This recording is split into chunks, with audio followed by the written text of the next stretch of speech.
The president, let's talk about it with Republican Congresswoman Michele Bachmann of Minnesota. Congresswoman, thanks very much for joining us. Thank you. All right, so when the president says that, he's willing to negotiate, but not with a gun pointed to his head, to the head of the American people, what do you say?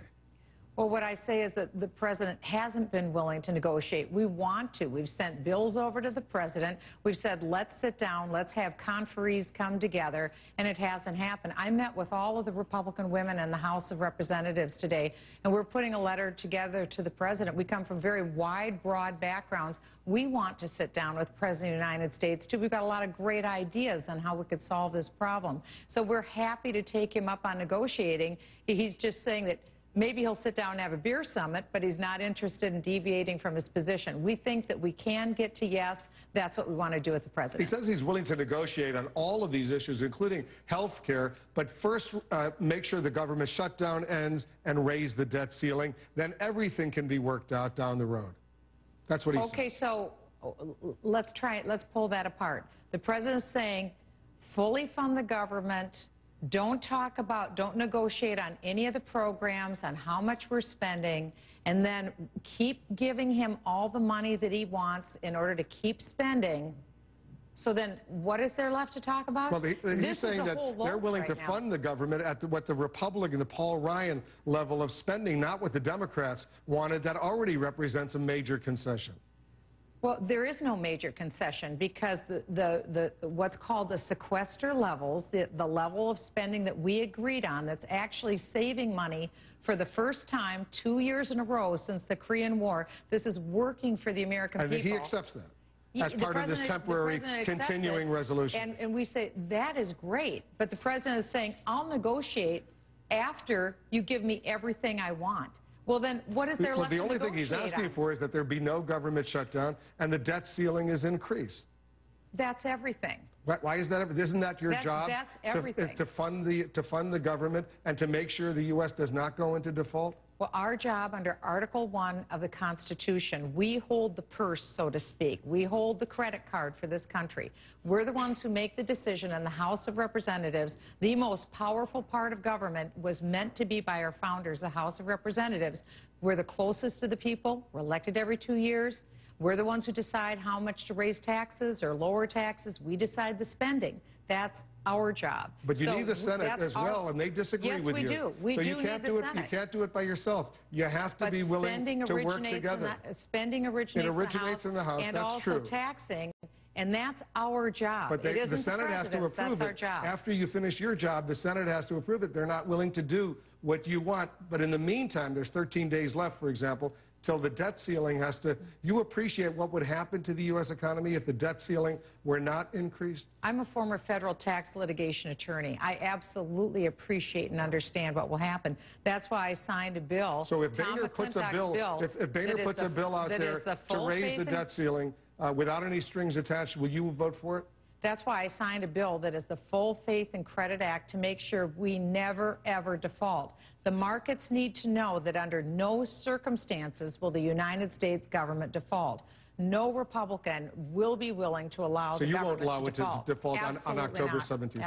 All right. Here's what the president said yesterday, because once again, you're one of his favorite Republicans. He was ridiculing. He was ridiculing something you said in a speech in Rockville, Maryland. I'll play the clip. Getting under his skin. Another said that a shutdown is exactly what we wanted. Well, they got exactly what they wanted. Now they're trying to figure out how to get out of it. That was, well, he was quoting you. A lot of times the media gets it wrong. Now the President of the United States is getting wrong. I think this is where he got it. It was a quote in the Washington Post where you were quoted, and I want to give you a chance to tell us if this is accurate, where you were quoted in the Washington Post as saying, "We're very excited. It's exactly what we wanted and got it." Right, and what we wanted is the ability to be able to put on the floor what we agree on, because we were having problems getting to agreement on Obamacare. So we had our full Republican conference that was agreeing on the strategy of let's put bills on the floor that Democrats can agree on too. Let's start funding the parts of government that we can both agree on. That's why we decided veterans. We can all agree on that. We can all agree on opening up these memorials in Washington, D.C. That's what I was saying. This is what we can all get at. This is what we were all very excited about. It was an excellent strategy because it's the ultimate olive branch. So you weren't, in that quote of the Washington Post, you weren't referring to, you didn't want a government shutdown. No, absolutely not. No, the quote was wrong, and the president had misquoted me as well, probably taking it inadvertently from the Washington Post that got it wrong. All right. But the whole point is that let's do what we can do for the American people. There's a lot of things we can agree on. Let's get that done and then work on the part that we don't agree on. Here's from today's editorial in the Wall Street Journal, which is a conservative editorial page. I'll read it to you and I'll get your reaction. Mr. Obama is simply not going to delay or defund his signature legislation. And the political irony is that instead of learning about the glitches and problems of the health law's rollout this week, the public is hearing only about the GOP willingness to punish other Americans to get rid of Obamacare.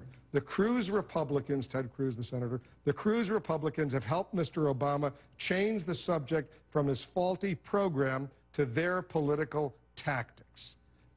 You agree with the Wall Street Journal on that point, that this was all a blunder to link Obamacare to keeping the government open?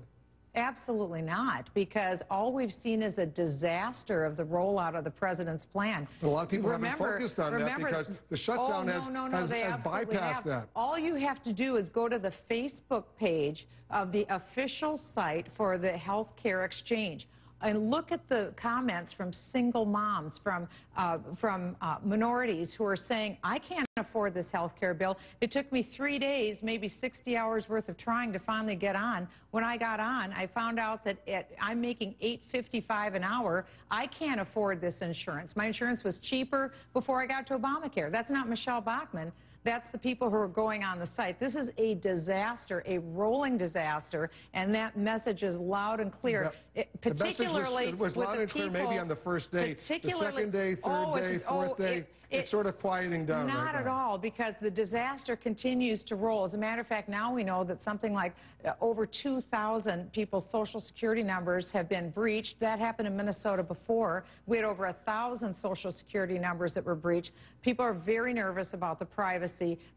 People are very, very unsure when you say about that what's Social Security numbers, I haven't heard anything about that. Well, there was an inadvertent disclosure of people's Social Security numbers through the exchanges. In Minnesota, it was a state employee who was working on our Obamacare health insurance exchange. They hit a button and sent it out publicly.